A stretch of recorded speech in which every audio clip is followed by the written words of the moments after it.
Hi, I'm Marcel, and welcome to me screaming into the void most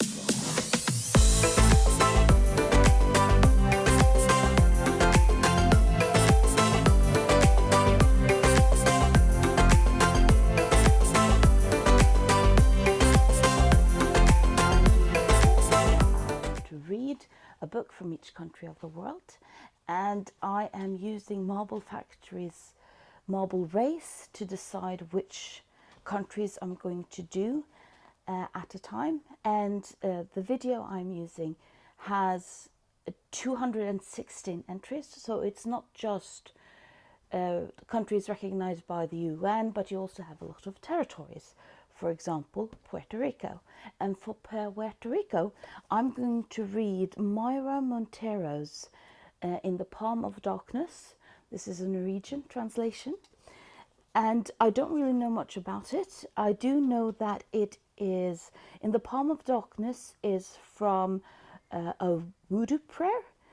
And I know that apparently she uses the tradition of voodoo that you find in Puerto Rico as inspiration for this book.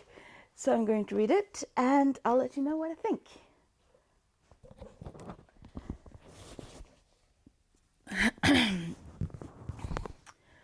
Hi, I'm back and I'm done with Mayra Montero, Palm of Darkness.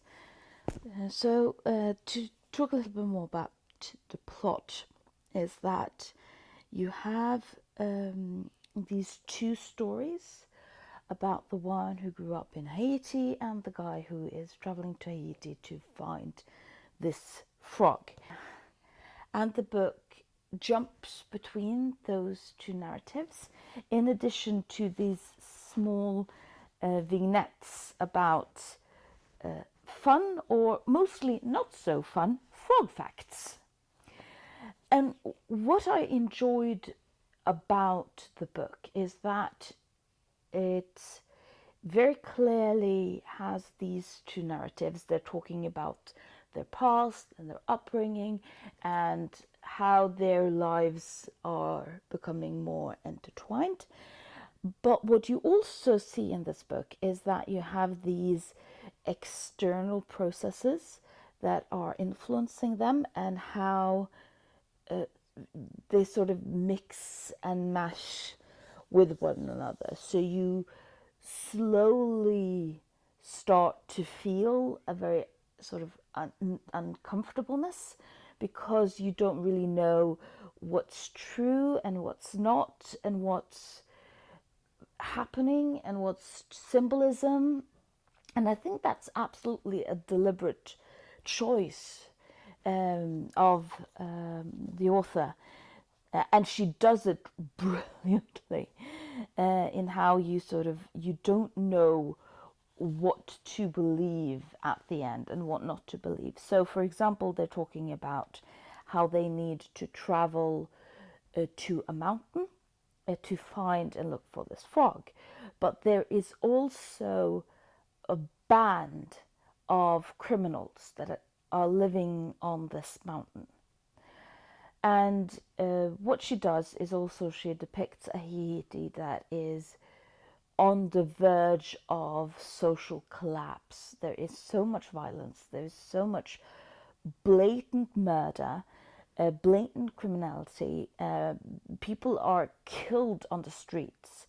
And that's, again, one of these almost madnesses, that it's not just these two men that are slowly going insane, but it's the entire half island, considering Haiti is on half of an island, that is sort of mixing and meshing with them.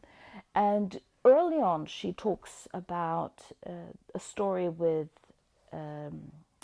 Thierry about one of the first hunts he did, which is a German woman who went on into Haiti and went mad, traveled on into the mountain, undressed and became feral, And her husband then paid Theory's between 8 and 12 at this time, to go up into the mountains and get her back. And Theory talks about how there are so many white women who do become insane the moment they step foot on Haiti. So there is absolutely the storyline of how the land itself plays a part in it.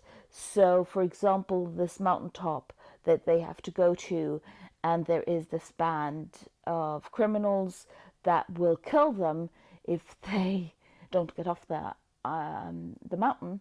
And the way Theory, for example, talks a lot about voodoo religion and belief, and how he has to pray at certain points. And the voodoo is also brilliantly talked about here, because you really see how voodoo, as it is practiced by Theory, is sort of this amalgamation of former voodoo practices, but also being very much influenced by Catholicism.